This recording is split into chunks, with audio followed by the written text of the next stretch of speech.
Bisa diceritakan gini. Oh, kalau saya Nggih. ber-NU Jepang itu bermula saya ditunjuk jadi ketua Lajisnu. Oh, Lajisnu. Tahun 2010 nggih. Bukan, itu sekitar 2015. 2015. Ya, kurang lebihnya itu. Nggih. Itu saya ketua Lajisnu dan saya tidak paham NU. Ketua Lajisnu itu juga nggak sengaja. Karena mau bayar zakat di Sekolah Indonesia Tokyo. Oh, saya lihat situ. Pak Munir, almarhum Pak Haji Bambang, satu lagi siapa gitu, ada 3 orang. Saya masuk kayak begini. Mau bayar zakat nih gue. Ke siapa ya? Udah duduk dulu aja sini ngobrol. Gitu kan. Duduk ngobrol, ibu-ibu masuk. Pak, kalau mau bayar zakat di mana ya? Nah, ini orang-orang ini nunjuk ke saya. Ini orang ini. Langsung ya ketika itu ya. Saya kan yang bingung-bingung ya, Iya, tapi ya kita namanya orang tua, masa lu apaan kan nggak lucu juga gitu kan. Oh mau bayar zakat, ya udah Bu sini Bu. Saya sambil bingung sambil bilang sini Bu. Spontan gitu orang-orang ya. Mau nggak mau akhirnya saya ya sudah bayar zakat. Udah jam pembeli bahasa Indonesia aja Ibu ya, saya jual. Gitu maksud saya. Udah terjadilah itu. Baru pulang lah ibu ini selesai, baru saya omelin tuh, lu sembarangan banget lu pada nunjuk-nunjukan gitu kan. Itu semua nggak ada yang tahu huruf A di Lajisnu itu kepanjangannya apa. Nggak ada yang tahu huruf A di Lajisnu. Oh, A-nya itu. A-nya itu apa? Iya. Kalau JIS biasa, L lembaga udah biasa, JIS Zakat Infak Sodako udah biasa. A-nya ini nggak ada yang tahu. Ayo hafal lu. Ambil kan? Iya. Itu belakangan tahunya belakangan. Nah akhirnya saya ke PB. Ke PB ya ke Lajisnu, saya ceritakan gitu ya, belajar di sana. Oh, sempat ke PB waktu itu ya. Ke PB akhirnya saya gitu belajar. Nah disitulah saya mulai menganggap diri saya nih NU. Saya nggak tahu Kiai nganggap saya sih enggak, tapi pokoknya saya menganggap gitu ya. Nah dari situlah mulai itu, karena saya ini awam ya, saya harus berpikir ini gimana caranya saya menemukan orang-orang yang memang layak untuk disebut atau mengurus NU gitu. Ya yang layak itu kan menurut saya ya paling tidak dia pernah mondok. Menurut saya gitu. Syukur-syukur dapat yang di sini juga lagi kuliah gitu. Nah, ketika itu spontan saja gebrakan saya atau mulut saya ngeluarin omongan, visi misi itu ini Lajisnu saya yang pimpin, harus gitu bisa merenovasi atau mengadakan masjid seluruh Jepang gitu. Jadi merenovasi dan mengadakan masjid seluruh Jepang. Mulai itu ada masjid di Tochigi namanya Sano, komunitasnya beli. Ketika renov, nah saya tuh yang lantai 2, saya bilang yang pengimamannya di mana? Lantai 2. Oke, lantai 2 nggak boleh ada yang utak-atik. Saya yang presidennya di sini semua gitu kan. Udah saya yang mimpin itu. Nah, jadi tuh. Kemudian Masjid Kabukicho. Kita renov, terus renov total. Jadi lagi. Nah, mulai itu banyak permintaan dari tempat lain. Permintaan mulai agak keteter juga gitu ya. Ya keteternya bukan apa-apa. Kadang orang berpikirnya bahwa uang itu dari Lajisnu atau dari NU nih blek beli. Padahal tidak begitu, penggalangan dana tetap gitu. Nah, salah satunya masjid di sini di Baraki sini ada Masjid Kandatsu. Itu juga saya bermula saya jadi pembicara, udah terkumpul lah uang hampir 1 juta yen. Hampir 1 juta yen hanya dalam sehari itu ya saya jadi pembicara. Itu udah kumpul, selanjutnya ya udah penggalangan dana walaupun dari pihak lain segala macem gitu ya. Nah, terus sampailah kayak Masjid Koga itu. Nah, ini saya udah tidak nih. Nah, 2019 kantor saya di Akihabara itu. Iya. Saya pikir ini apa yang harus saya bikin supaya saya bisa ketemu orang-orang ini gitu. Ya kalau sekedar tahu-tahu muncul NU di sana, tidak terorganisir dengan baik, itu sih hal yang biasa. Sama Iya. ada arisan ibu-ibu, di sana ada arisan, di sini ada arisan. Nah, kepikiran lah saya membaca atau dapat informasi tentang MKNU. Oh, itu sebelum MKNU berarti ya? MKN belum, itu belum. Kan MKNU juga belum lama ini Iya, kan. iya. Madrasah Kader NU. Nah, 2019-2020 itulah saya menyelenggarakan MKNU pertama. Aslinya pertama cuma saya berenam gitu. Saya berenam, oh kayak gini oh bagus juga nih. Cuman bukan saya bukan orang yang tepat untuk di organisasi atau untuk di struktural. Iya. Nah, 2019-2020 tanggal 4 Januari itulah saya kontak ke PB. Ini bikin MKNU gimana nih? Gitu kan. Wah, dateng lah. Akhirnya PB menyambut baik. PB menyambut baik. Tanggal 4 Januari itu ada 5 kiai fasilitator diberikan oleh PB. Kirim. Ya beberapa biaya tentu dari kita. Lumayan biayanya tuh, lumayan. Mendatangkan orang-orang itu. Ya.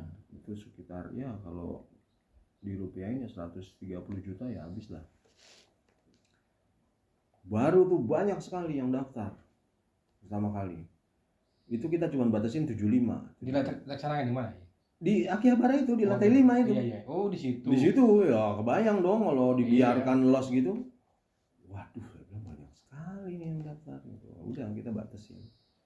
Nah, setelah itu maka alhamdulillah terjadilah MWCI. Gitu, dari situ. Nah, dari situlah saya kenal Kiai Ghazali yang sekarang ketua PCI gitu. Saya lihat wah ini bagus nih. Lagi S3 pesantren. Nah, gitu. Itu memang harapan kita. Nah, dari situlah saya paling tidak saya pribadi aja tahu oh ini dari pesantren. Oh ini kalangan umum tapi background pesantren cocok. Nah, jadi tuh. Nah, dari situ tumbuh ya kemudian konvercap. Konvercap ya. Konvercap. Kiai Ghazali dapat suara atau terpilih. Nah, mulailah beliau tuh yang bet di sana gesit sekali beliau. Berarti MWCI dulu baru PCI ya? Enggak dong, PCI dulu tetap. Oh gitu. PCI dulu karena MWC kan SK-nya kan dari PCI. Oh, cuma sudah ada kader-kader MWCI. Oh, banyak. Gitu. Daerah-daerah. Iya, daerah-daerah. Daerah-daerah iya. Berdirilah beberapa PCI, beberapa kelompok yasinan tahlilan. Iya. Nah, itu dari situ. Oh, Nah, belum struktural kultural dulu, kelompok-kelompok kelompok iya. Walaupun ketika itu sebenarnya sudah ada struktural tetapi belum ada SK dari PB. Untuk MWC. Untuk PCI juga sama. Sudah ada Ustadz Ghazali tadi ya? Sama sebenarnya. Belum ada dari SK dari sana. SK itu belum lama. Ya sejak satu periode sebelum Kiai Ghazali itu baru ada SK. Itu tahun 2019. 19. Itu baru ada SK dari sana. Dari PB. Nah, dari situlah sampai sekarang. Nah, udah selanjutnya saya udah nggak ikutan. Gitu. Flashback ke tahun 2015 ya. Itu pada zamannya mengenal tokoh namanya Pak Mahmudi Fukumoto. Terkenal sebagai teman. Nah, di sini kan posisinya struktur Dewan Surya. Di data kami itu. Saya kurang tahu kalau soal. Tapi memang beliau terlibat atau tidak di NU? Kalau saya diri saya tidak melihat keterlibatan siapapun. Gitu. Saya cenderung bergerak sendiri, tapi memang dulu kebanyakan rata-rata bergerak sendiri-sendiri sih. Gitu. Mengenai Profesor Dr. Tursina, duta besar zaman itu punya. Saya belum ada di sini. Pak Tri Marjoko belum kenal. Belum. Makanya itu saya hanya dari 2015 ke sini, nah saya bisa cerita itu. Pak Rizky Indrawan. Oh, kenal. Nah, mungkin bisa diceritakan mungkin. Ya sama Pak Rizky. Kalau Pak Rizky, justru saya lebih kenal beliau. Beliau itu fasilitator kita zikiran Naksabandi. Jadi kalau zikir Naksabandi dulu di rumahnya beliau tuh. Di daerah mana dia? Di Nakano. Nakano itu dekat Shinjuku. Toliko sudah mulai, paling enggak dikit-dikit ada ya? Ada. Ya termasuk Masjid Nusantara itu dulunya itu kan di lantai 4 kecil, ruang meeting saja. Awalnya musola. Terus ya teman-teman pada masuk, udah di zikiran di tempat ente aja lah. gitu kan, ya kecil begitu kan, wah penuh, akhirnya banyak yang ya turis-turis juga numpang sholat, kita lagi zikiran Naksabandi ketika itu. Maka ya jadilah akhirnya ya udah deh digedein lagi masjidnya di lantai 4 yang sekarang tempat perempuan, dulu hanya di situ nambah lagi ke lantai 5 gitu.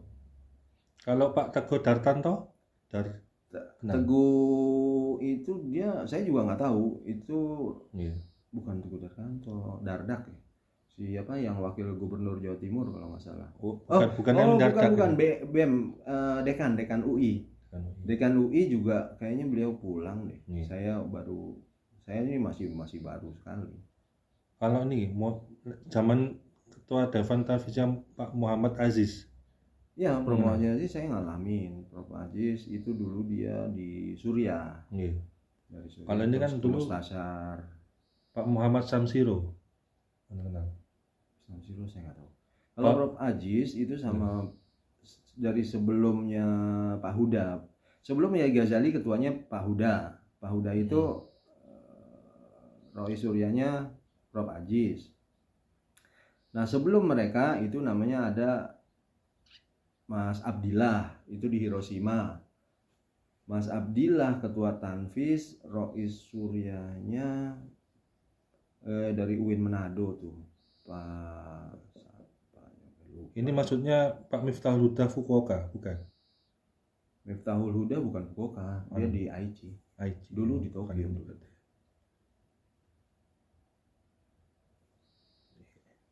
Ini ketuanya nih zamannya Pak Miftahul Huda itu ada Pak Solihuddin Ibadillah. Kenal Solihuddin Ibadillah. Kenapa? Beliau mahasiswa di Waseda, Tokyo. Dulu sempat jadi imam juga di Masjid Kabukicho. Sebelum pulang. Yuliana Nur Arifin? Apin, itu dia tenaga kerja Kensus ya, tenaga kerja magang waktu itu. Sekarang masih ada. Itu struktur Mas. Struktur.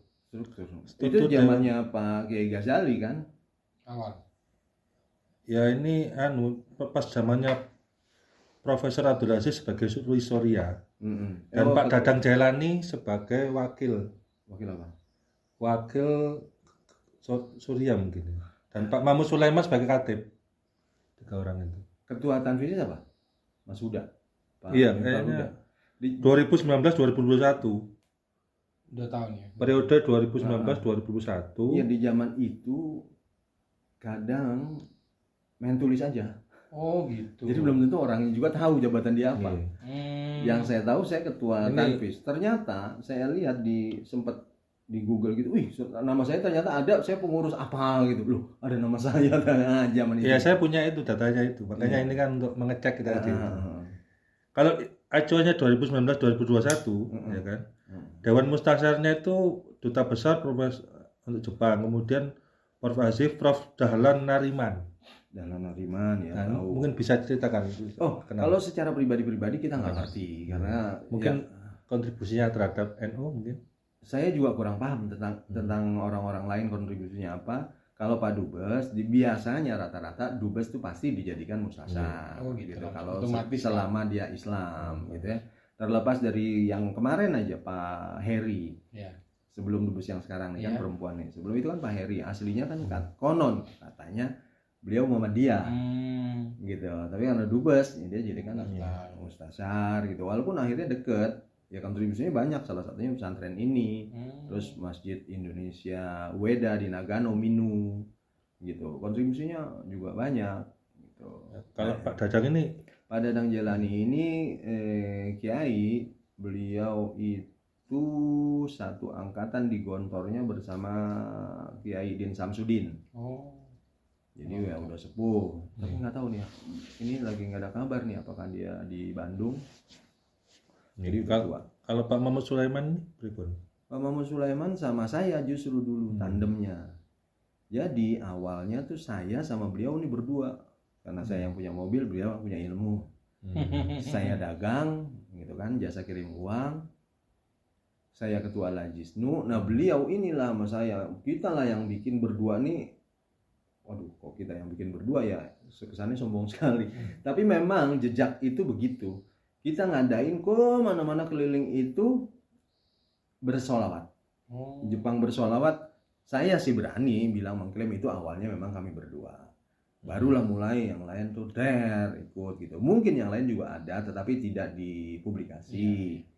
Gitu. Terus akhirnya muncullah mulai datanglah kayak Gus Hayit. Datang, udah sekalian aja lah bikin gede-gede. Wah, terus kita napak tilas lah begitu. Babat alas.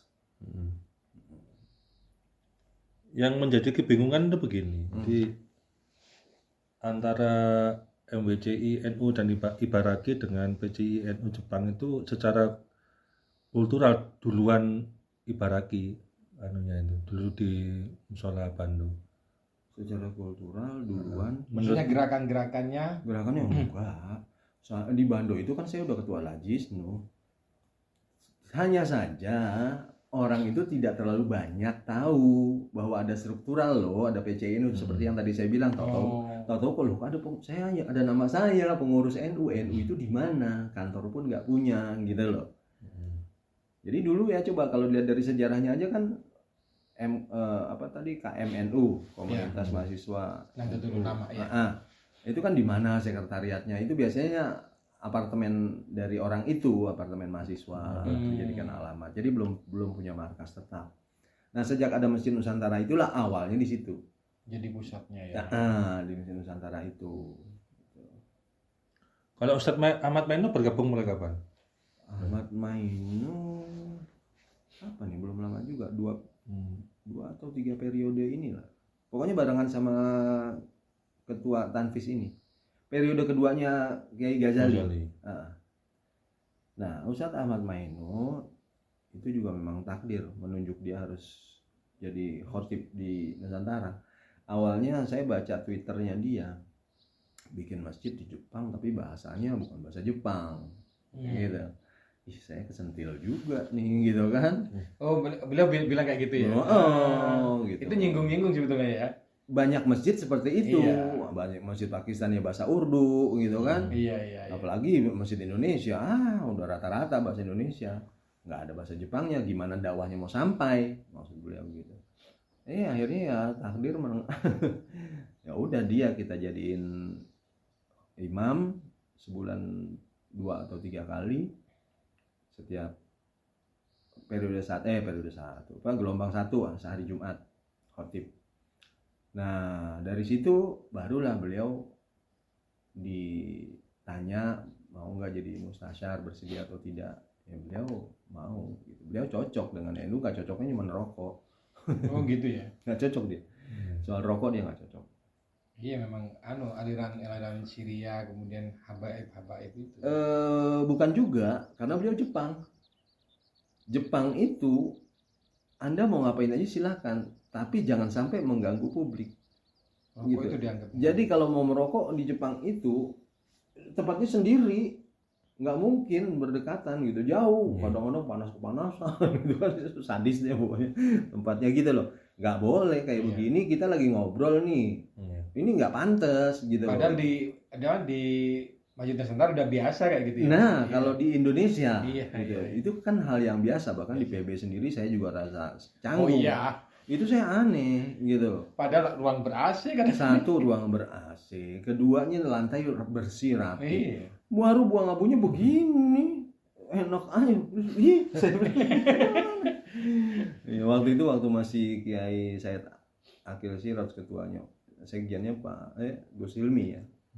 Yang kedua, yang pertama Pak Marsudi. Nah, saya sampai bilang sama beliau, Gus, Boya siapin, kayak kan udah pernah ke Jepang, sering Kiai main ke Jepang, kan tahu di Jepang tuh ada smoking room, bikin kayak gitu. Kalaupun memang pada senangnya sambil ngobrol, ya bikin room yang gede, gitu kan. Tapi memang smoking room, gitu. Enak, jangan asbak nggak ada loh. Iya. Gila banget. Rokok Samsu, wah asapnya kayak begitu dong tuh, enak sekali. Ya kayak gitu. Saya kan apalagi rokoknya luar biasa. Iya memang, cuman maksud saya tuh kalau ada asbak tuh masih enak lah, masih enak lah. Enggak, saya bilang nih dicariin saya, mana tuh Mas Anwar? Pas saya naik, wah dicariin tadi, Mana aja di bawah ngerokok. Di sini aja. Saya mulai bingung. Di sini aja. Asbak nggak ada. Ini asbak luas. Aduh. Nah, kalau di sini itu begitu. Nggak masalah ngerokok, tapi pada tempatnya. Segala sesuatu itu pada tempatnya aja. Gitu. Akhirnya Ustadz Maino itu gimana? Kelanjutannya gabung sama Dia searching tentang pesantren karena dia mau anaknya agar masuk pesantren di Indonesia. Gitu. Oh gitu ya. Berapa anaknya Ustadz Maino? Anaknya 2 atau 3 ya, saya juga. Ada yang besar yang Berarti banyak. Berarti sudah mendengar Indonesia ya, pesantren di Indonesia seperti apa mungkin dari alumni-alumni yang... Beliau kan termasuk apa ya, bukan wakil ya. Ya mungkin utusan lah dari Jepang atau mungkin dia satu-satunya kali. Yang apa sih? Habib Lutfi itu sempat jadi ketua apa sih dulu? Bukan yang Toriko ya? Iya, Toriko. Masa Bukan Jatman, bukan yang internasional. Kan sempat tuh beritanya beliau ketua apa internasional. Pokok Toriko ya, yang Toriko. Saya taunya malah Ki Hasyim Mujadi kalau dulu. Enggak, yang internasional. Iya. Habib Gitu. Lutfi. Pokoknya ulama-ulama. Ya, dengar saya. Kan ulama-ulama pada kumpul tuh. Nah, Ustadz Maino tuh datang. Gitu loh. Ulama Sufi ya ini. Sufi ya. Kan beliau sempat katanya ya di berita-berita ya Habib Lutfi ketuanya gitu. Sufi internasional dapat 2015. Termasuk ya. Pengaruhnya juga lumayan ya. Banyak yang kenal juga ya Habib Lutfi ya. Ya dari forum itu. Banyak yang kenal. Ustadz Maino sendiri juga kan sempat ketemu dengan Habib Umar siapa? Bin Hafid. Yaman ya. Yaman. Beliau sempat ke Yaman, beliau sempat diijazahi sholawat gitu. Makanya setiap tahun sekali di hari apa gitu, nah beliau ngadain tuh 10.000 sholawat di Masjid Nusantara. Selalu. Sudah pakai bahasa Jepang juga. Iya, pakai musik apa namanya itu? Ya pakai bahasa Jepang juga gitu. Ada. Oh, akhirnya setelah itu beliau dikontak atau beliau sendiri yang ke Masjid Nusantara untuk gabung gitu? Beliau sendiri. Oh, datang beliau ya? sendiri datang. Ya obrolan dulu dan beliau bersedia ya terus akhirnya. Bahkan sholawatan terus sempat juga rombongan dari mana yang katanya bawa rambut Rasulullah gitu. Oh iya. Itu sempat datang ke Nusantara. Mungkin yang kayaknya yang biasanya itu At-Tijani, apa Al-Jilani yang Iya. Syekh Hasyim Al-Kabbani itu mungkin. Nah, itu kan sempat di Masjid Turki dulu. Iya, orang Turki memang. Dari Masjid Turki, Hisham Kabbani. Iya, baru ke Hisham Kabbani sih ini dia Naksabandi kan. Oh, gitu ya. Hisham Kabbani Naksabandi. Tapi Jailani juga nih. Iya. Syekh Hisham kita manggilnya. Iya. Nah, dari Masjid Turki baru ke Masjid Nusantara acara itu. Saya senang sekali waktu itu. Ya nggak ada minta duit, makan juga kita udah nyediain macam-macam ya, makan masuk itu udah syarat doang, pamit itu bagus juga. Iya, nggak ada yang urusan duit juga. Nggak ada. Ya, nggak ada macam-macam. Gitu. Ya alhamdulillah sama Ustadz Maino juga gitu. Iya. Mengenai Prof Agus Zainal Arifin, Prof Agus setelah beliau pulang saya baru. Itu orang-orang lama semua, Prof. Anwar Sanusi, terus Emil Dardak, itu orang-orang lama semua. Emil Dardak itu Jepang kan? Jepang. Makanya dia masuk di grup, ada grup itu Pak. Temu alumni PCI NU Dunia, ada Emil Dardak juga di situ. Oh, jenengan ada ya? Saya di situ. ini ketua pertama Tanfis PCI Maroko.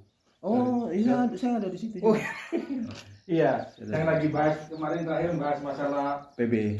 ya perwakilan PCI ada berapa yang belum dapat SK itu.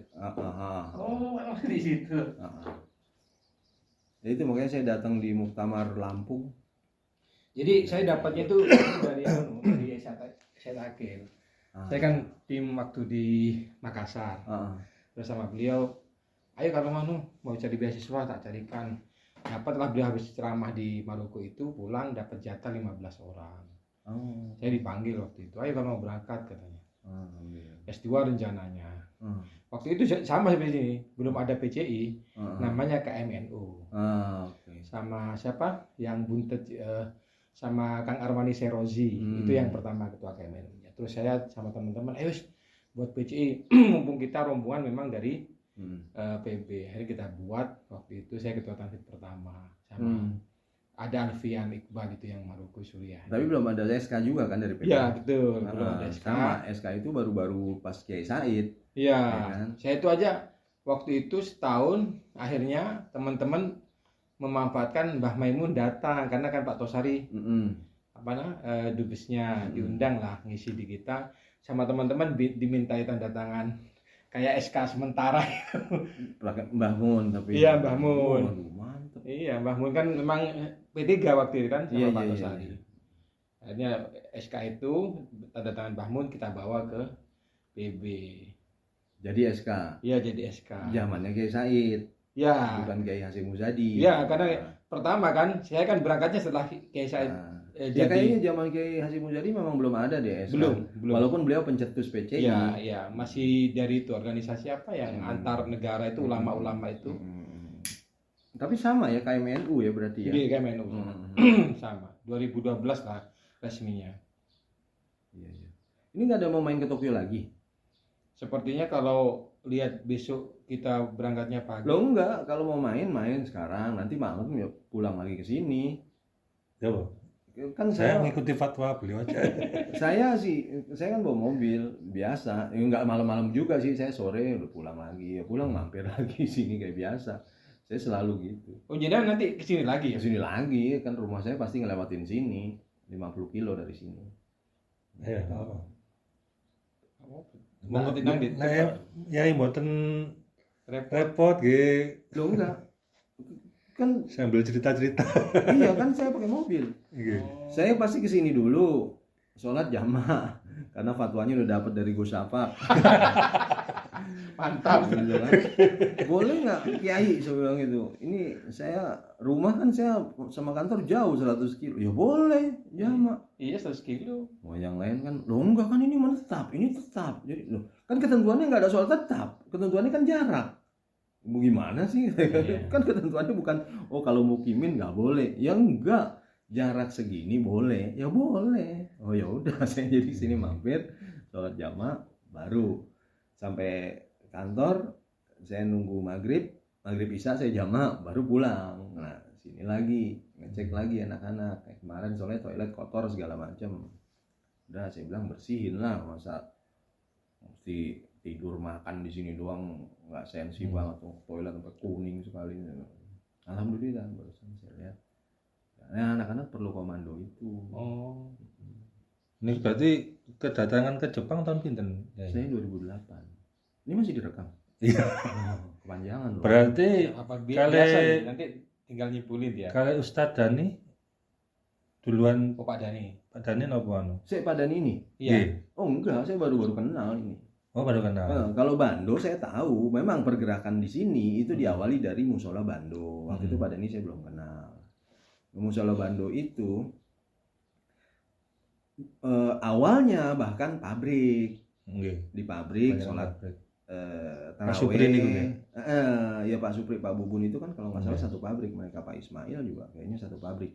Nah itu sholat di situ, imamnya dari Kabukico, kami yang bawa. Dulu kita pertama kali ngundang 2 tuh Ustadz muda, Ustadz Taufik dari Tuban sama dari Gresik ya. Nah yang satu Tuban, Gus Duha. Nah 2 orang ini, satu kita tempatkan di Kabukico, satu kita tempatkan di Masjid An-Nur Niigata Ramadan.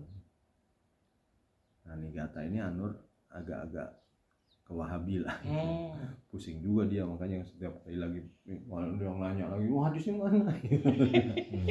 Ada sholat jamaahnya gitu. Nah Ramadan Ustaz Taufik dari Kabukico saya bawa ke sini ke pabrik. Udah pabrik terus apartemen anak-anak. Baru kemudian Pak Supri nyewa rumah, dijadikanlah musola. Dari musola itu mulailah makin banyak ada ide beli masjid karena kebetulan masjid yang sekarang ini Pak Dani yang kerja ngebongkar gitu. Nah dari situlah baru saya dengar nama Pak Dani gitu. Saya sendiri nggak ikutan soal masjid itu karena lumayan biasalah kalau masjid kan tempat suci kan jadi pro kontra. Iya. Pro kontra Agak sensitif terus resiko memang. Kalau yang Pak Ferry Sinagawa kemarin itu? Ferry Sinagawa dulu itu cuma ikut-ikut kita. Itu orang lama sekali. Iya makanya. Beliau Pak Rizky sekarang di Amerika. Itu orang lama sekali, orang Naksabandi. Kita zikiran Naksabandi, makanya kemarin zikir lagi, zikir siapa lagi yang nggak ada lagi yang mimpin. Termasuk Pak Mahmudi saya kenalnya di zikiran Mahmudi Bukumoto itu. Kalau Pak Bambang mungkin almarhum Sisioga kan. Itu Pak Bambang saya juga kurang begitu kenal ya. Kurang tahu. Kalau kemarin kan ngakunya 2019 datang ke Jepang. Oh enggak, dia orang lama. Orang lama 2019 mungkin maksudnya ikut MKNU. Saya kenal beliau tuh di situ. Gitu MKNU. Pertama saya bikin sholawat di Shizuoka, kenal beliau. Kemudian MKNU beliau daftar gitu peserta.